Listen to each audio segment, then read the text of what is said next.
Love and health form the foundation and pillars that support all that you do to create fulfillment and success in every aspect of your life. Love within us guides our paths, while our health enables us to drive forward. The two are inseparable and vital for growth and reaching your fullest potential. Welcome to Love and Health in America with Dr. Doohi Lee, Mary McMahon, and Jen Johnson.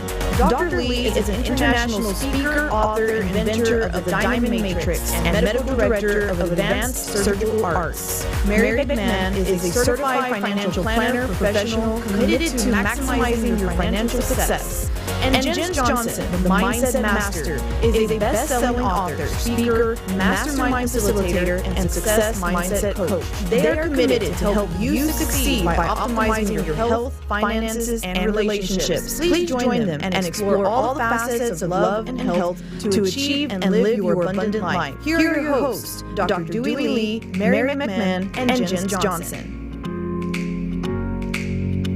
Hello, everybody, and welcome to another episode of Love and Health in America. I am Jen Johnson, and we have the one and only great Mary McMahon with us. And you can't see Dr. Lee, but he is going to just appear magically within just a couple of minutes, I promise you. So we're going to start the show, and I've been out of the loop for a few weeks. I actually started back on our StreamYard yesterday, or last week, but I just wanted to say it's so great to be back. I mean, it is great to be back in the land of the living. And it's great to be here. And we're going to talk about a topic that's called the client journey process, or the pathway to purchase. And, you know, Mary and I were just talking about, basically, we're talking about marketing. And it's either cold market or it's warm market. But we're going to be specifically discussing the warm market. You know, I don't know about you, Mary, but you know, you only have so many marketing dollars. And when you start a business, you're a baby, right? I mean, you're a baby entrepreneur. I don't know what you, in your mind, when you started your business, you know, did you have any idea how in-depth marketing could be?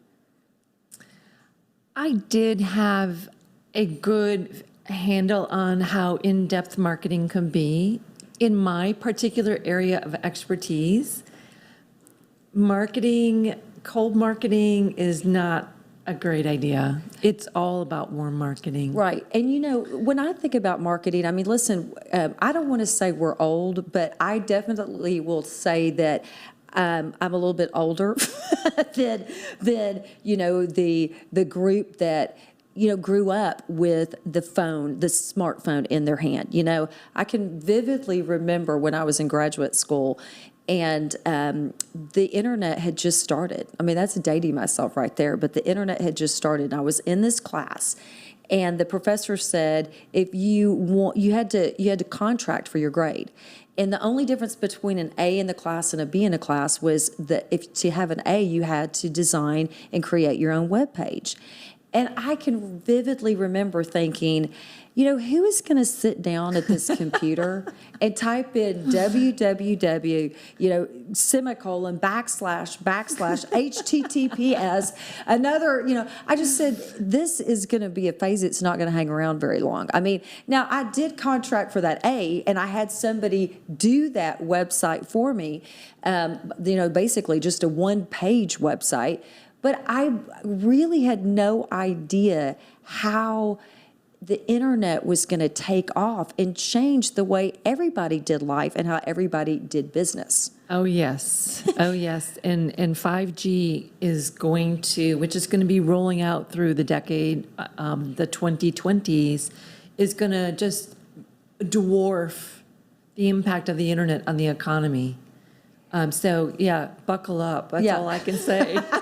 Exactly. Buckle up. It might be a bumpy ride. You know, you never know. But if you're in business, you've got to stay in the trends. And you know, one of the things I say too is, listen, there's a lot of people that have made a tremendously fulfilling career in warm marketing alone.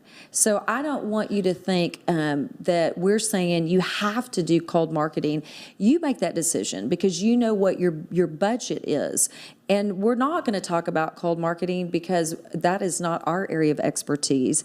But both of us, as well as Dr. Lee, we've grown up and we have done a lot of warm marketing. So, when we talk about that client journey process or the pathway to purchase, the first thing we got to talk about is, who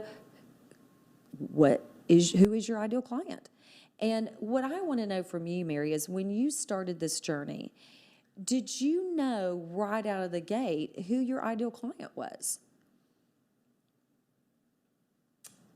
Yes, actually I did. And tell us how you knew that insight.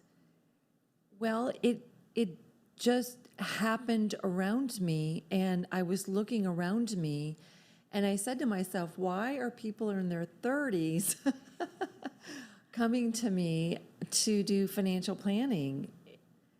And I just found it so fascinating. But I did come to understand why that was going on, and it's still going on, and it's very, very interesting. And the interesting thing about my ideal client is not necessarily how marketing gurus say, well, this is how you need to figure out who your ideal client is.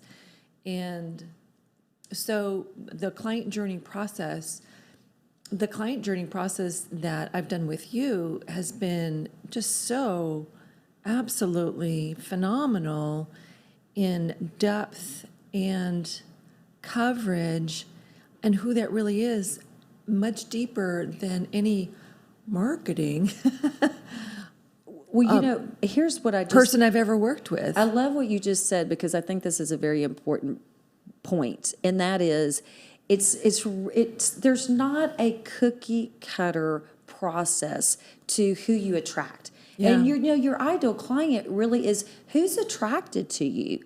We attract people to us, and hopefully we're attracting the right people, but that's not always necessarily the case, Yeah. But you want to attract people to you, and then you want to identify, why are you attracted to me? What was it about me that attracted you to me to want to do the work that we do together? And, I think something that we're very similar on, which is, listen, have you ever noticed that the people you love the most are the people that are the most like you? I mean, it's true. So a lot of times when you're sitting down to define who your ideal client is, I promise you, they are going to be very similar to you.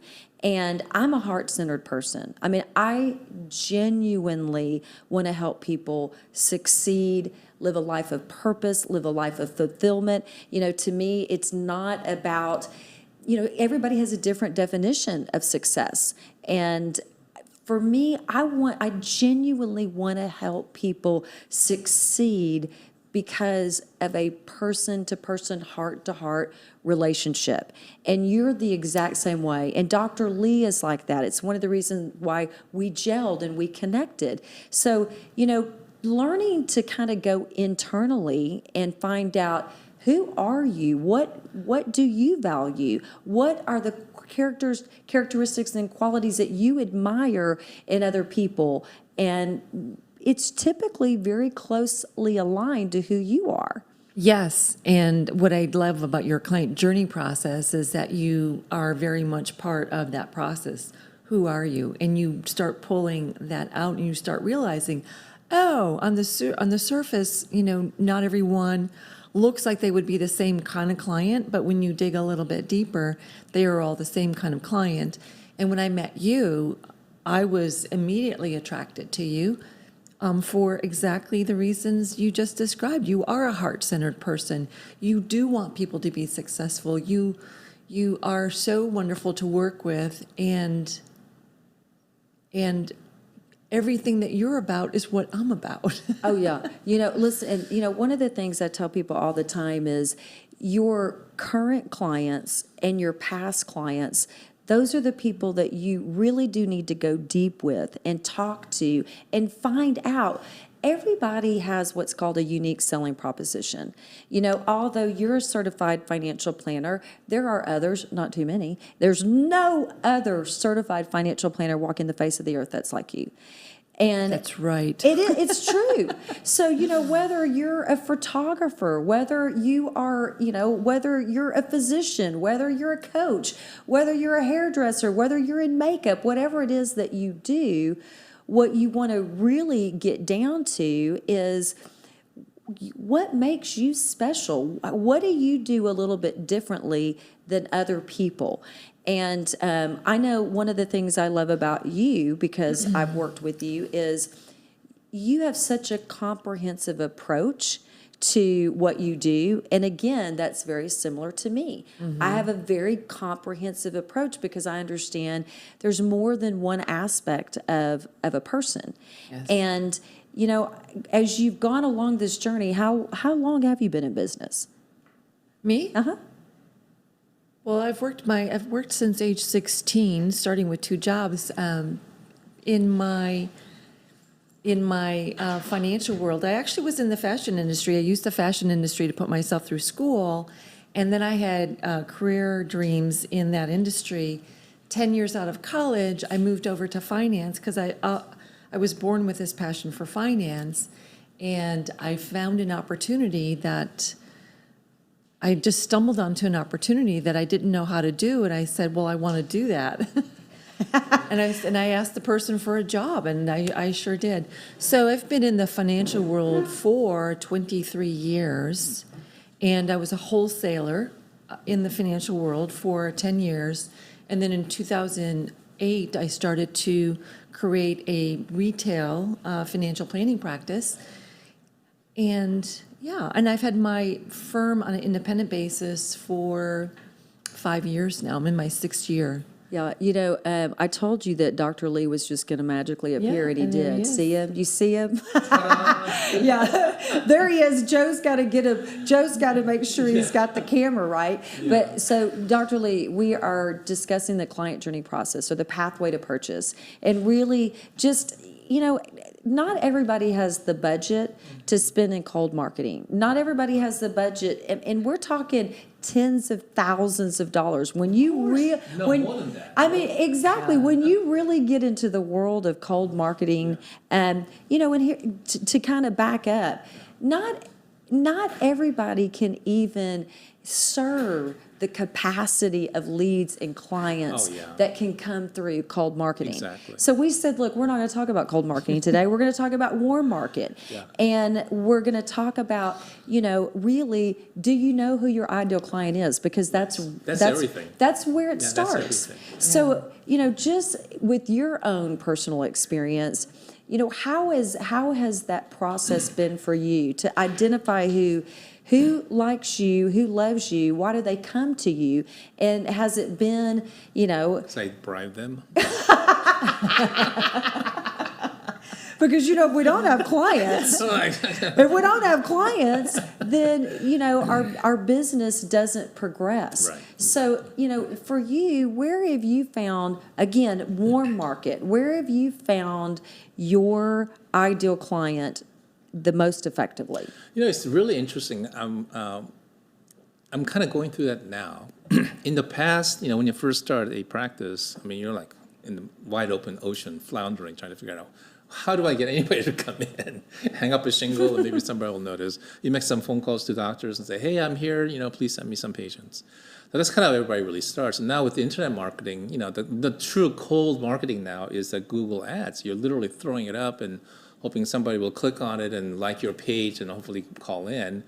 You're lucky if you get 2, 3, 4, 5%. That's huge. So I never really spent that much money, effort doing that. People think I'm nuts because, that's how people are spending so much money. It's like, I've done things like magazine ads. I think probably my most successful thing I did was when I was doing a lot of veins. I'm starting that back up. Was I had this little cheesy TV ad, and it was filmed HD, but somehow when they ran, it became like really grainy, old-fashioned things. Like, what do they do? It's like, there's somebody when they processed the ad, they screwed it up.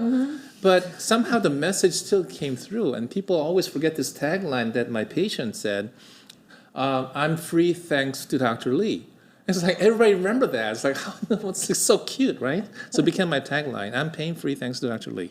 So anyway, so that was that, and then now I've gone through some different transformations throughout the past several years, but I think I told you about me treating a lot of COVID patients. And it's like I was talking to a patient on the way up here, and she said, your name's listed as a COVID doctor in this Republican women's page. It's like, you're kidding. I put it there, Dr. Oh, you did? Oh, thank you. I'm just kidding. Yeah, so anyway, so what I'm trying to get to is, because, one of my assistants and I were talking about marketing and things like that. I said, well, I'm spending a lot of time working very hard treating all these COVID patients, and they're calling and doing telemedicine, all kinds of stuff. So how does that translate to the stuff that I do, veins and cosmetic surgery? It's like, well, I talk to every one of them, every single one of them. Whether I see them in person or on the phone, I'm spending 10, 15, 20 minutes talking to them, and I'm providing service, trying to make them feel better, get over COVID, and providing guidelines and all those kind of things. Yeah, it's got nothing to do with cosmetic surgery, but, this is like the best marketing in a sense, because I'm having personal contact with them and building trust. And they're trusting me to help them get over COVID. So they're trusting me as a physician, number one, which I should be, right? That's my number one role. And then I think, when we market to them, that is like your best warm market, because like, oh, I know Dr. Lee, he helped me with this. Okay, well, instead of throwing out my email message, I might click on it and go, well, okay, I don't need Botox or whatever, but, I might have a friend who might need it. So my whole deal was, okay, how much do people spend to get to that point where the provider actually has a time to talk to your client, which is the patient in this case, right? To get to that point, people spend, like you said, tens of thousands of dollars to get in front of somebody and have 10 minutes of conversation and try to build that trust. Well, I'm doing that automatically. So for me, it's like, this is probably the best way to quote unquote market, my services in a way, and develop the other part of my practice, which is, the cosmetics and aesthetics and veins. And also being one of the probably 4 or 5 vein doctors in DFW, in North Texas, really. I kind of let myself drop off the map because I was concentrating more on cosmetic surgery, but I look at my credentials, and without being immodest, I'm one of the best trained vein doctors, and I've done probably over 10,000 vein cases. So I thought, okay, it's time to get back into the ring, so to speak. And then creating that vein practice or recreating it will lead to, again, that's the warm market, because they're coming in for veins. Oh, by the way, I do liposuction, I do this, I do all that. It's like, oh, wow, okay, you've made my legs feel great and look great. Yeah, let me talk to you about liposuction or something. I think that's how it works, because once you establish a baseline of trust and a relationship, then the other stuff, when you talk about it, doesn't sound like it's selling. It's like, no, by the way, I also do these things. Because like you, Mary, finance is a huge world. You don't just do one part of finance, okay? Because everything's all tied together. And you, Jens, all the stuff that you do, it's all different, but they're all integrally, tied together. So I think that's kind of how we build our, clientele and practice and businesses. Right, you hit it. You hit it right on the head. It's about relationships. It is about relationships. Everything in life is about relationships. I was going to say, life is all about relationships. It is. I know. Yeah. If you don't have that, it's got nothing. At the end of the day, you are attracted. We talked about that, Dr. Lee. You're attracted to people that are like you. You're attracted to people that are similar, that have the same values, that that even purpose and passions. And so understanding that it's not, when you're talking warm marketing, it's not a gimmick. No. It's you being as real as you can, adding value, and sitting down with the client as a physician, and I love, one of the things that you said that I love is you don't think of your clients as patients necessarily. It's a collaborative relationship again, because they're coming to you with an issue, but you genuinely want to know about all aspects of their health, which I'll never forget the first time that I came in and we were going to do blood work, and he did a little look at my veins and things like that, and he goes, "Jen, you're great. What are you complaining about? There's nothing there, and he said, but when was the last time you've had your blood work done? And let's just talk about that full picture of your health." And I was blown away, because no physician in my entire life really, there just wasn't a high level of sincerity. Not saying they weren't sincere, but it was different. And I think that when we talk about warm marketing, we really have to emphasize the more you know who you are, the more comfortable you are in your skin, the more you really have a purpose and a passion. When you interact with people, it's all genuine. People know when you're being authentic. People know when you're trying to sell them. Right. Yeah. Nobody wants to be sold, but everybody wants to buy something. Exactly. Right. Exactly true. I mean, for instance, this is today. This happened. It's kind of, I had two really interesting conversations. So people are calling for medications and help and all this kind of stuff. So I'm doing telemedicine. So I'm talking to one gentleman, and he's obviously very European name and all this kind of stuff. It's like, so we started talking. It's like, wow, so where, with the accent, I was like, where are you from? Are you from like Ukraine or whatever? And he said, no, I'm from Yugoslavia. He told me the whole story of how he lived through that whole communist thing, transformation, the former Yugoslavia. Now it's no longer that anymore. And the Balkanization and all that kind of stuff. And we started talking some more, and then he said, what do you do? Well, I'm a piano teacher. It's like, really? So he told me the whole story. He's younger, much younger than me. He told me the whole story of playing competitions and this and that, and I guess some people, Americans, heard him play and invited him, and he got a full ride scholarship to Eastman Conservatory. It's like, oh my God. Oh my gosh. So we started actually talking a lot about music, and then I told him, well, I play a little bit and blah, blah, blah, and I told him what kind of stuff I'm working on.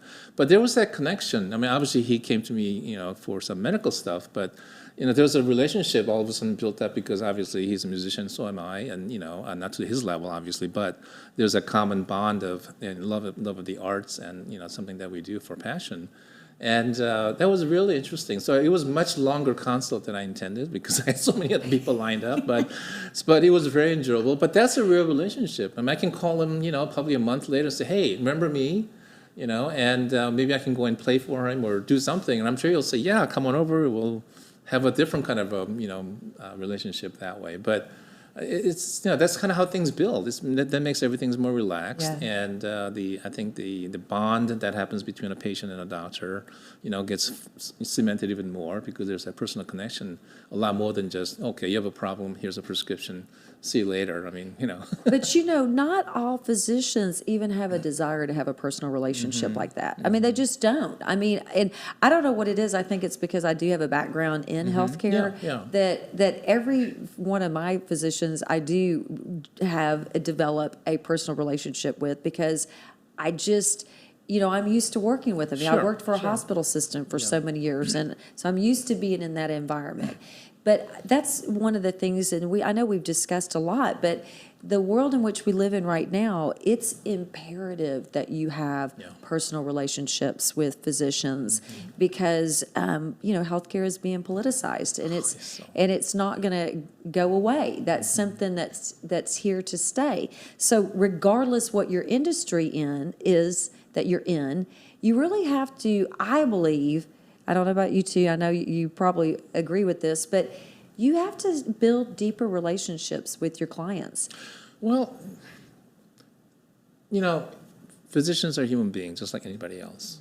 I mean, of course, we all have our professional obligation to take care of the patients or clients or whatever, but the ones that you have a much closer relationship with, I mean, you do a little bit more. So it's just human nature. I mean, I'm close to, you and the other people that I work with that are much closer than just patients. Of course, they're my patients, but there's a whole nother level that, we interact with, right?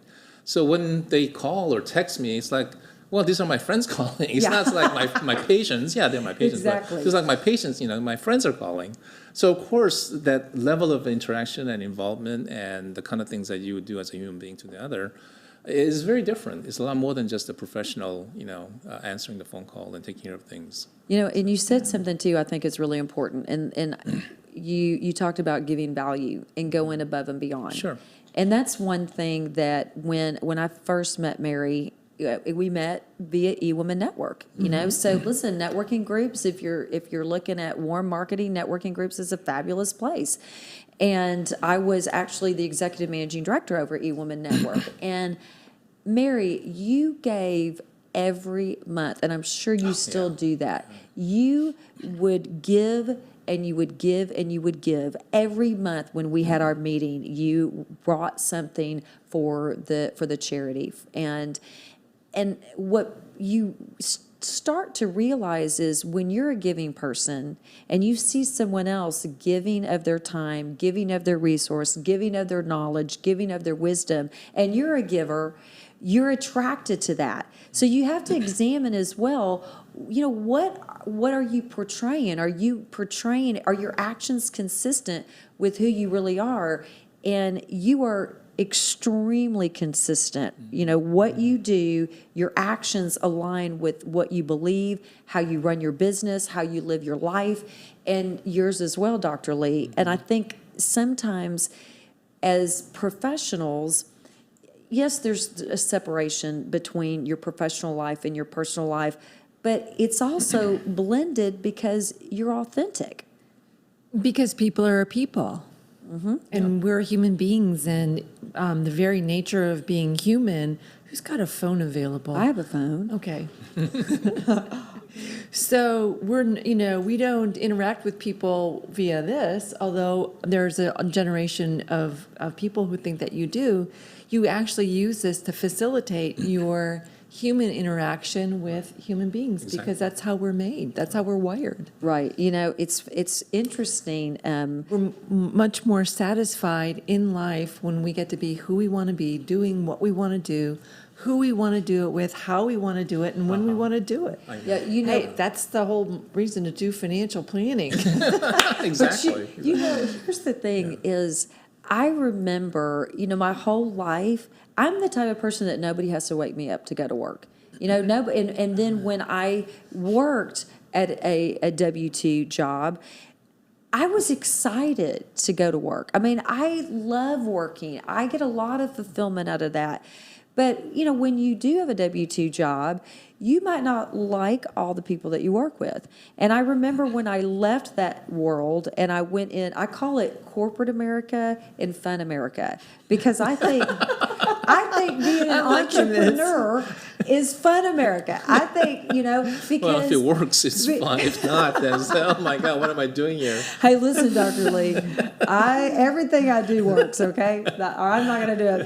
But that's another thing, too, is having that attitude that you're going to succeed no matter what. In fact, I'm gonna pause and say, one of the things I do is I facilitate a mastermind, and the magic of the mastermind is everybody gets to capitalize and benefit from everyone's wisdom, experience, knowledge, and adventures. And one of the adventures that another mastermind member and I are just beginning is real estate investing. I mean, in a really deep, serious way. So Deb and I we are just jumping, all in.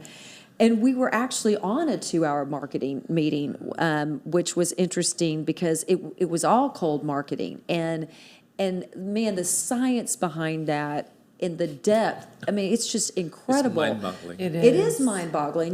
I understand. Right now, somebody's listening to this conversation. That's so exactly right. And that's exactly what they do. They have the technology that when someone talks about being a distressed seller, whether it's probate, whether it's a divorce, whether it's, whatever it might be, they are listening to us, and then all of a sudden you get an then ad. the ad is going to pop up on your Exactly. social It will. media, okay? It will. It does. And when it pops up from us, click on it, all right? When you get it. When it pops because it's coming, right? It's coming. But we were talking about the cold marketing, and I knew that we were going to be, of course, talking about warm marketing here today.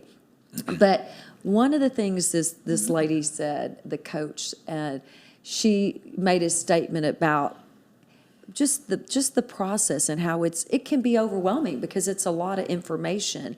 And my partner Deb said, well, she made a comment something like, well, I'm just gonna ease into this and see how it goes. And she stopped and she said, no, you're not going to ease into this and see how it goes. You've already made a decision that you're going to succeed abundantly. And it really is. It's what is your expectation? And attitude, because that's your attitude right there. It really does. And your mindset. So your expectation and your mindset has to be, you're going to win. You're going to win at everything you decide to go all in with. Yeah. And, there's nothing wrong, during this journey in life. Part of the process is finding out what you like and what you don't like. And, sometimes you think, man, this is going to be the best thing. And you get into it and you're like, you know what? I don't really like that. And that's okay. Right. That's not a failure because you learned. Exactly. Yeah. And so during your process of going through life, there's going to be ups and there's going to be downs, and you're going to say, what in the world did I do? But you're going to start to learn what aligns with who you really are as an individual. And it's a lifelong process. And I believe it keeps going even after we leave this earth. I believe that too. Yeah. I mean, definitely. So when you first started, is where you are now where you thought you were going to be? I don't think you know that. I think you get to where you want to be, but the journey can be quite interesting. Yes, that's the word. And That's the word. and when you're true to who you are and what you are to do, it's actually the hard things in life that you have to do. It's not easy, but it's the most gratifying too. And so you find yourself in interesting situations, a lot of it really good. And some of it not so good. And you have to trust yourself to know, what fits and what doesn't. And you have to be willing to say yes and no. I think it's really powerful to have the yes muscle and the no muscle. It's so true. and be able to use both. Right. Yeah. I think it's so true. What about you, Dr. Lee? Are you when you started this journey as a physician, are you where you thought you were going to be? Oh my God, not even close. Not even close. I mean, I remember thinking in medical school, okay, I'm going to be a surgeon. So I started that, then took a huge detour, through radiology and whatnot. But I did much more surgical things through there. But now I'm a surgeon doing what I really should have been doing all that time. But I always think back, so I took this ridiculous detour. So I'm doing all the stuff that I'm doing that most traditional doctors can't do. I mean, I don't mean to sound like whatever, because I have the training in imaging and image-guided surgical skills that most surgeons do not have.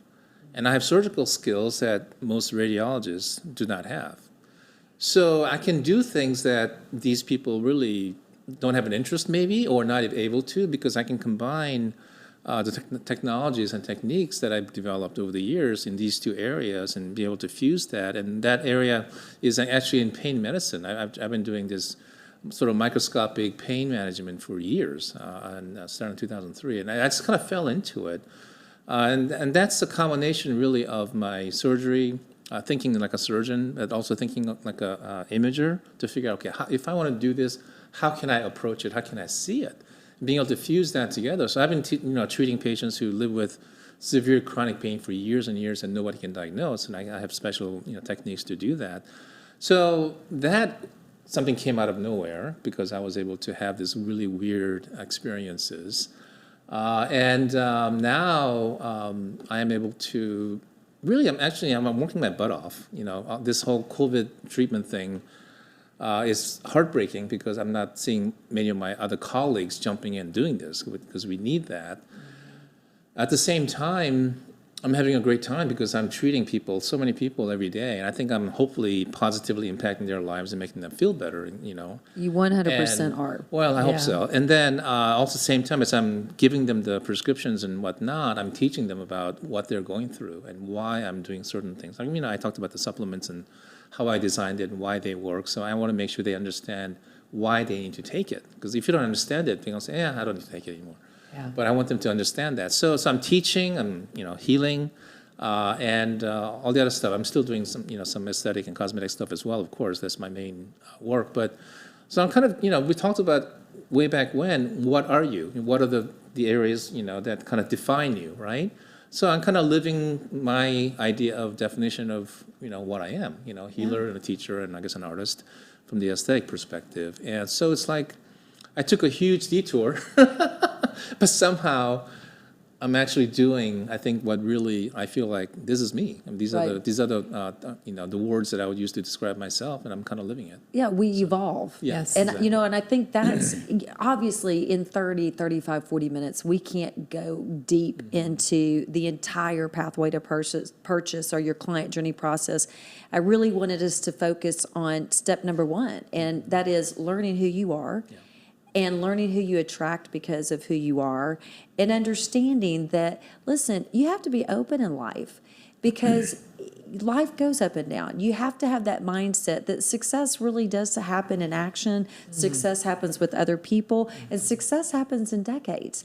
And you see, when you're at the 5-year mark of anything, really it's preparation and preparation and preparation and preparation. But man, right around 5 years, 5 to 10 years, magic starts happening. I've seen it in my own life. Yeah, I've sure. seen it in the lives of people that I coach. I've seen it in my friends' lives. If you don't quit, if you don't give up, and it's just don't, it's like, don't worry. Don't worry, things come full circle. And there's a reason you did XYZ, or there's a reason you had XYZ experience, because it's gonna all come together. It's gonna fit in the end. All the pieces of the puzzle will fit.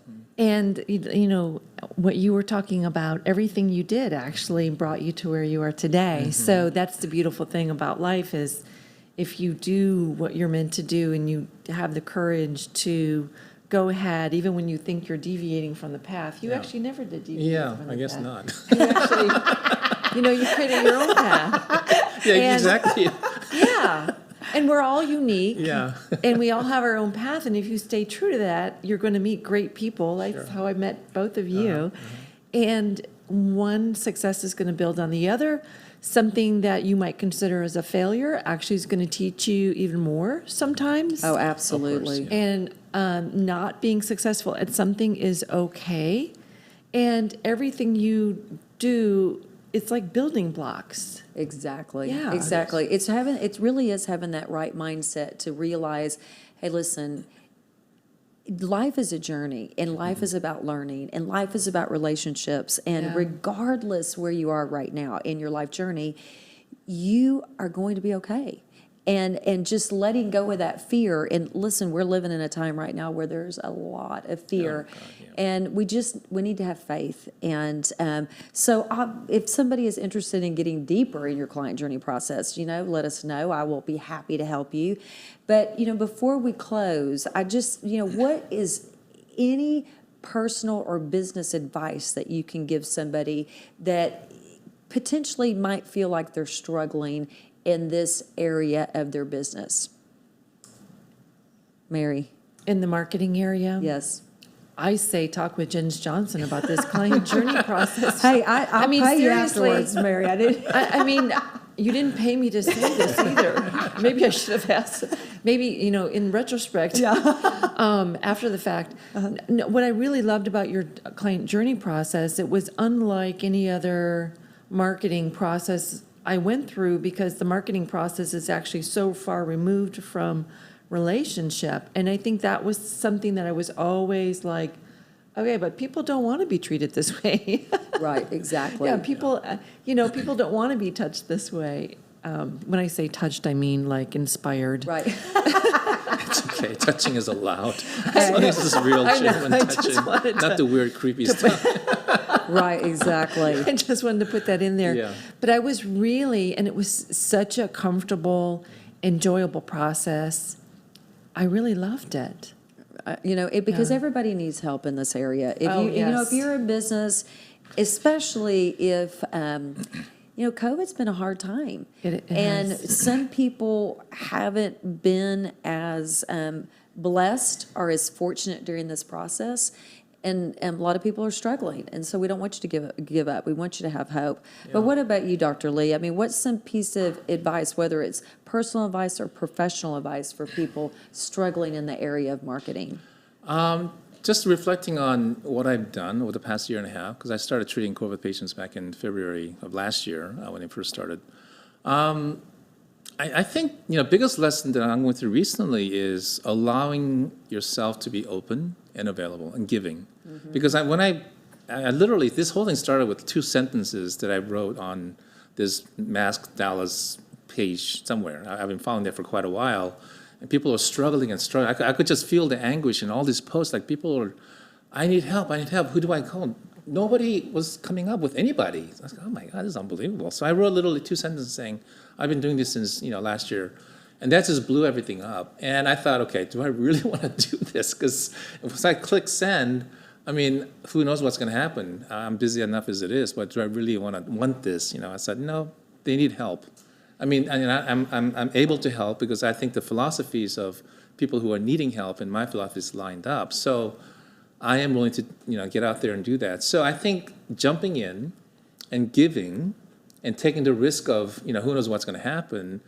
And that has created a whole different effect of this warm market, in a sense of my being able to get in touch with so many people I would never have known, or try to reach through this cold marketing through who knows what. And they will look at me as like, well, who's Dr. Lee? And I don't want to click on his app. But now we have a personal relationship because I literally gave myself to say, okay, I'm going to go and help you. I'm going to help as many people as I can. And that has really allowed a whole nother level of marketing that I didn't even think about. Right. So. And that was pursuing your passion and your interest. And I want to acknowledge you, Dr. Lee, for helping my daughter and my husband and I through my pleasure and through honor. COVID. And I haven't experienced COVID physically, personally myself, but my daughter was diagnosed with COVID 2 weeks ago, and she's back in action. All right. Yes. Perfect. Doing That's what I well. want to hear. And Jens and your husband, I mean, you're back in action too. I mean, and to close, I think that's the perfect place to close with what you said, being open, being available, and giving, because it's all about action. Yeah. You got to start. You just have to start. And so we want to leave just these little tips, advice, insight, sharing our discussion, what we've done. And it's just the beginning. So don't lose hope, because you are amazing, you're unique, and that's your power. So until we meet again, live richly, love deeply, And stay healthy. Thank you for being with us for this episode of Love and Health in America. Dr. Doohi Lee, Mary McMahon, and Jen Johnson are committed to help you achieve a life full of love, health, and abundance. Please join us in our next episode as we share another facet for you to optimize love and health in your life. Until next time, love deeply, live richly, and stay healthy.